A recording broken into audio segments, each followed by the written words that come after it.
Hello दोस्तों, आज हम कॉमन पेपर हिंदी का 2019 का स्टेट का पेपर डिस्कस कर रहे हैं, कॉमन हिंदी वाला।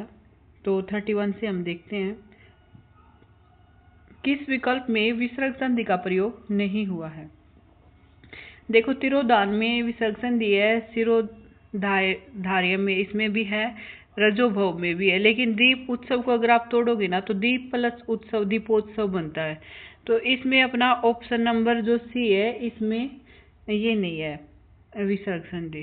ठीक है, तो इसका आंसर अपना ऑप्शन नंबर सी हो जाएगा। अब हम आगे देखेंगे, हेमंत को खीर अच्छी लगती है, वाक्य में किस कारक का उदाहरण है। तो कोई चीज अच्छी लगती है ना, तो वहां पे कौन सा कारक होता है, उसमें संप्रदान कारक होता है। लेकिन हमें पेपर में कंफ्यूजन हो सकता है कि कर्ता ने कर्म को चिन्ह तो कर्म का है, लेकिन ये चीज याद रखना कि जहाँ कोई चीज अच्छी लगती है ना, वहाँ संप्रदान कारक होता है। अगला हम 33 देखेंगे कि एक वचन से बहुवचन बने विकल्पों में से इसमें असंगत छांटना हमें। तो डाकू का बहुवचन डाकुओं होता है, वधु का बहुवचन वधुएं होता है, और भालू का बहुवचन भालू होता है, लेकिन तरबूज का बहुवचन तरबूजाओं नहीं होता। तरबूज का बहुवचन तरबूज तरबूज तो इसका तरबूज का बहुवचन तरबूजो हो जाता है, लेकिन तरबूजाओ नहीं होता। 34 में हम देखेंगे कि वार्तनिक दृष्टि से अशुद्ध विकल्प चुनना है। तो दवाइयाँ बिल्कुल ऐसे ही लिखते हैं, बिल्कुल ठीक लिखा है, प्राणी विज्ञान भी एकदम ठीक लिखा है, और मृत्यु उपरांत भी ठीक लिखा है। लेकिन इसमें पेपर में ये वृत्त्यानुप्रास को ठीक नहीं बोला गया था, लेकिन इसको आप है ना सर्च करके देखोगे तो मेरे अकॉर्डिंग तो ये वृत्त्यानुप्रास भी ठीक ही लिखा गया है। लेकिन इसमें ऑप्शन नंबर सी माना गया था इसका। तो आप इसको एक बार चेक करके देख सकते हो। मेरे हिसाब से तो वृत्त्यानुप्रास भी शुद्ध लिखा, शुद्ध नहीं लग रहा मुझे, चारों ही शुद्ध लग रहे हैं। आगे हम देखेंगे किस वाक्य में आज्ञार्थक वृत्ति का प्रयोग हुआ है। तो आज्ञार्थक वृत्ति अमीन में देखेंगे 35 में। तो देखो, तुम अगर कहते तो मैं ऐसा जरूर करती, इसमें आज्ञार्थक वृत्ति नहीं है। सभी को अप्रिय ग्रह की भावना रखनी चाहिए, यहीं पे आज्ञार्थक वृत्ति है, तो इसमें ऑप्शन नंबर बी हो जाएगा अपना। 36 हम देखेंगे कि प्रत्यय की दृष्टि से असंगत विकल्प चुनिए।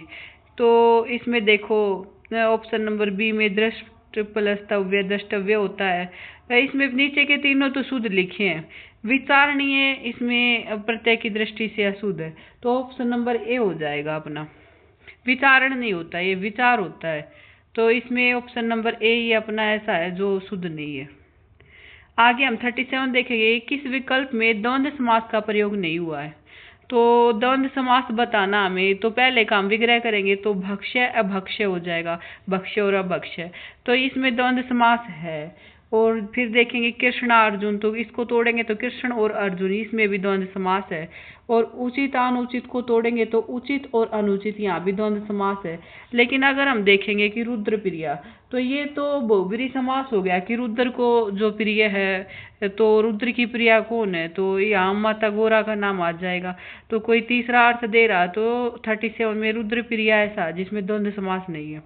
अब 38 हम देखेंगे कि स्त्रीलिंग पुल्लिंग की दृष्टि से अनुचित विकल्प छाटिए।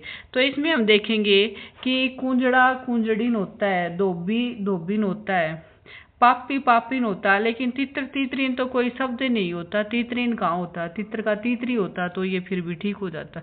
तो इसमें ऑप्शन नंबर बी अपना ऐसा है जो उचित नहीं है, तो ये हो जाएगा। अब हम देखते हैं अपना 39 का, किस विकल्प में आ उपसर्ग का प्रयोग हुआ है। तो इसमें हम देखेंगे इनका बाकी तीन में तो नहीं हुआ, लेकिन हम आख्यायिका में देखेंगे तो आ उपसर्ग का प्रयोग हुआ, आ प्लस ख्यायिका, तो इसमें ऑप्शन नंबर सी हो जाएगा अपना। 40 देखेंगे कि विलोम की दृष्टि से बेमेल छाटना है।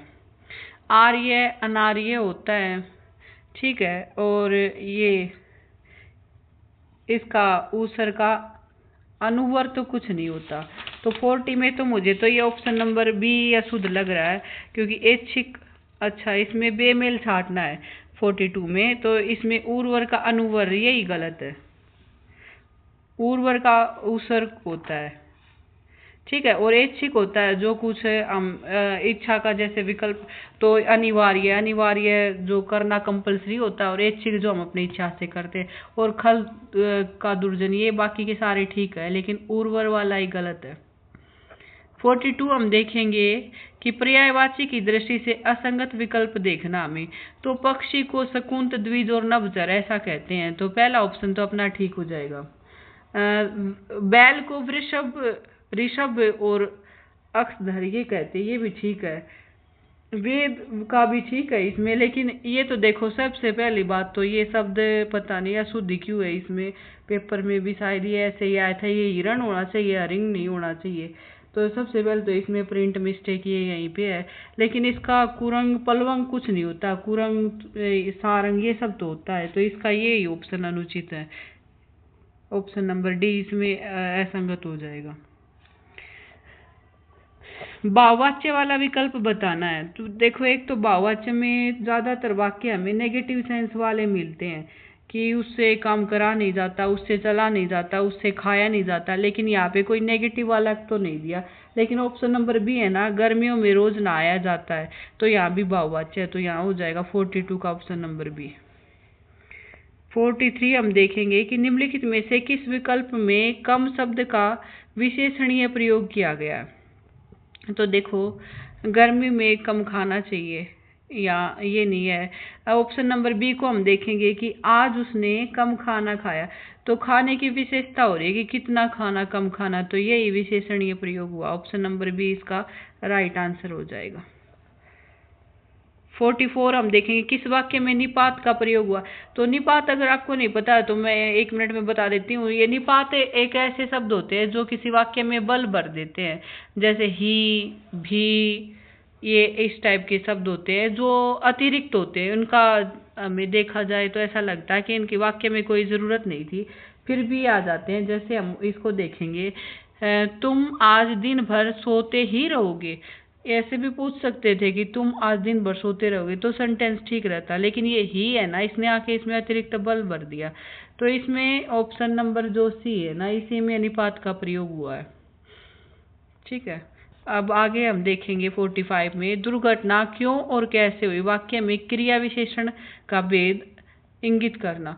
तो इसमें कैसे हुई, कैसे का जहाँ विचार आता है ना, जहाँ पूछा जाता है कि ये काम ऐसे कैसे हुआ, तो वहाँ पे क्या होता है कि वहाँ पे रीतिवाचक होता है, उसमें कार्य के ढंग को पूछा जाता है कि ये दुर्घटना कैसे हुई, तो ये रीतिवाचक का उदाहरण है। तो आई होप आपको सीरीज अच्छी लग रही होगी। हमने अपने 15 क्वेश्चन डिस्कस कर लिए। आपको कैसा लगा कमेंट करके ज़रूर बताना। Thank for watching.